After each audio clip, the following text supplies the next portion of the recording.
Patent ductus arteriosus. Patent ductus arteriosus ഒരു കൺജനൈറ്റലായിട്ടുള്ളൊരു ഡിഫക്റ്റാണ്, കുഞ്ഞുങ്ങളിലുണ്ടാകുന്നൊരു ഡിഫക്റ്റാണ്.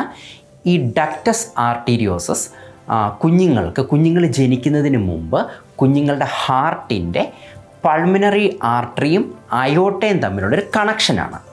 ഈ connection കുഞ്ഞ് ജനിച്ചു കഴിയുമ്പോൾ ഓട്ടോമാറ്റിക്കലി ക്ലോസ് ആകും. എന്നാൽ ചില കുഞ്ഞുങ്ങൾക്ക് ജനിച്ചു കഴിഞ്ഞാലും ഈ ഒരു കണക്ഷൻ ക്ലോസ് ആവത്തില്ല. ഈ ഡിഫക്റ്റിൻ്റെ പേരാണ് patent ductus arteriosus. PDA, patent ductus arteriosus ഉള്ള കുഞ്ഞുങ്ങൾ കാണിക്കുന്ന സിംറ്റംസ് ചെറിയ ഓപ്പണിംഗ് ഒക്കെ ആണെങ്കിൽ കുഞ്ഞുങ്ങൾ വലിയ സിംറ്റംസ് ഒന്നും കാണിക്കത്തില്ല. എന്നാൽ ഓപ്പണിങ്ങിൻ്റെ വലുപ്പം കൂടുന്തോറും സിംറ്റംസ് കാണിക്കാനുള്ള ചാൻസ് കൂടുതലാണ്. കുഞ്ഞുങ്ങൾ എക്സസീവായിട്ട് കിടന്ന് കരയുന്ന സമയത്ത് വേർക്കുക, കുഞ്ഞിൻ്റെ ഹാർട്ട് റേറ്റ് കൂടുക, അതുപോലെ തന്നെ കുഞ്ഞിന് ശ്വാസം മുട്ടലുണ്ടാവുക, ഇതൊക്കെയാണ് കുഞ്ഞുങ്ങൾ കാണിക്കുന്ന സിംറ്റംസ്. ഇതിൻ്റെ റിസ്ക് ഫാക്ടേഴ്സ് എന്ന് പറയുന്നത് ഒന്ന് ഫാമിലി ഹിസ്റ്ററി, അതുപോലെ തന്നെ പ്രീമച്വർ ബർത്ത്, മാസം തികയാതെ ഉണ്ടാകുന്ന കുഞ്ഞുങ്ങൾക്ക്, ഇങ്ങനെയുള്ള കുഞ്ഞുങ്ങൾക്കാണ് ഇത് വരാനുള്ള ചാൻസ് കൂടുതൽ.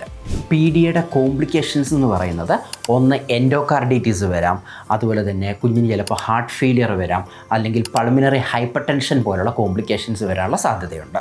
PDAയുടെ പ്രിവെൻഷൻ എന്ന് പറയുന്നത് അമ്മ നന്നായിട്ട് ഹെൽത്ത് നോക്കുക, പ്രഗ്നൻ്റ് ആയിരിക്കുന്ന സമയത്ത് നന്നായിട്ട് ഫുഡ് കഴിക്കുക, റെഗുലറായിട്ട് എക്സസൈസ് ചെയ്യുക, അതൊക്കെയാണ് ഇതിൻ്റെ മെയിനായിട്ടുള്ള പ്രിവെൻഷൻ. ട്രീറ്റ്മെൻറ്റ് ഇത് ക്ലോസ് ആകാനുള്ള മെഡിസിൻസ് കൊടുക്കും.